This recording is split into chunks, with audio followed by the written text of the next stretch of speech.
What up? T-Bob here. And Jake as well. And look at you. You done stumbled upon little OTB Saints, where we bring you all the latest black and gold coverage. Who are the Saints going to draft? Who's going to be their quarterback? What does the salary cap look like? All that information and more.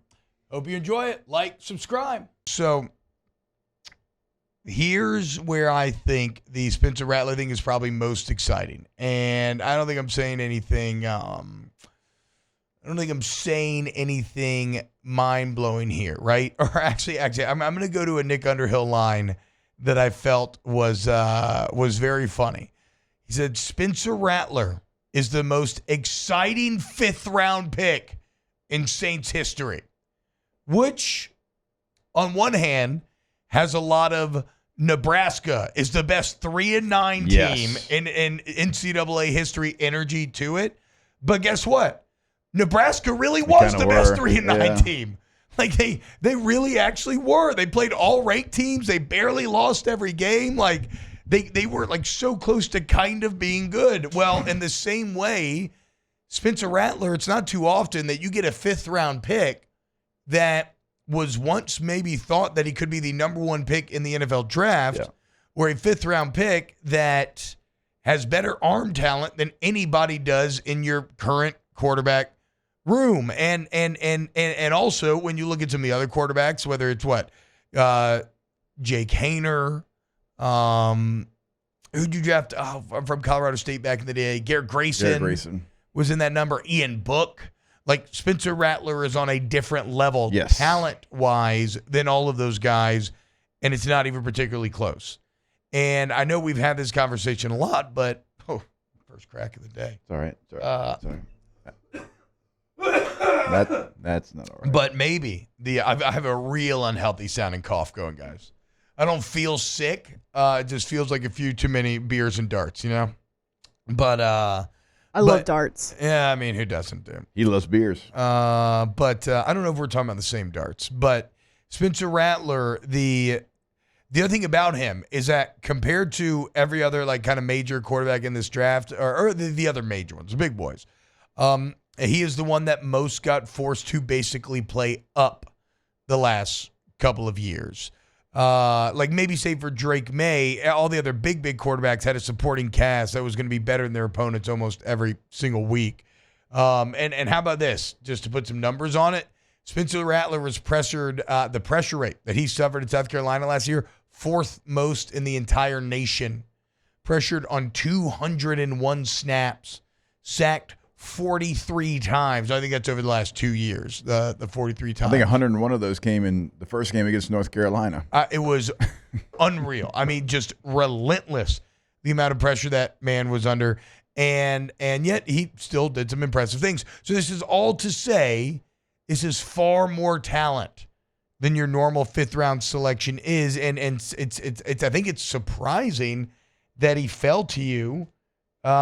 When you look at what the draft hive mind thought of him, and I don't know where his journey ends, but there is actual potential, Jake, I think, for him to maybe be a starter in the NFL one day, which you can almost never say about a fifth-round quarterback. So a lot of people go back and they point to his second year starting, his sophomore year at Oklahoma, and it's like, man, this just wasn't the guy that we thought. He had a monster freshman year. You go back and you look at his sophomore numbers.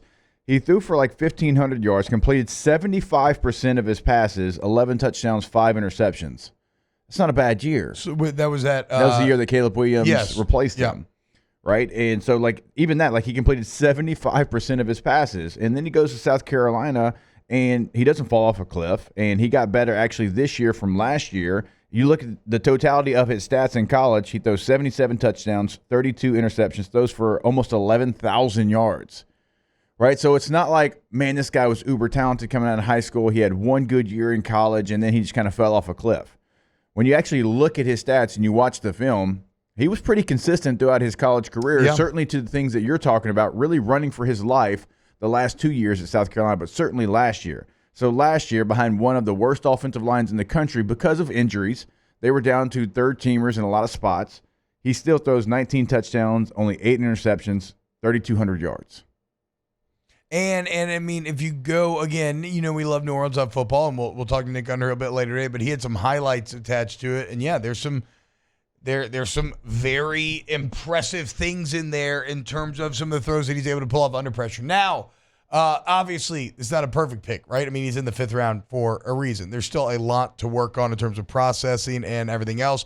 But again, I think the overall tagline on Rattler has to be just how exciting the potential ceiling is, right?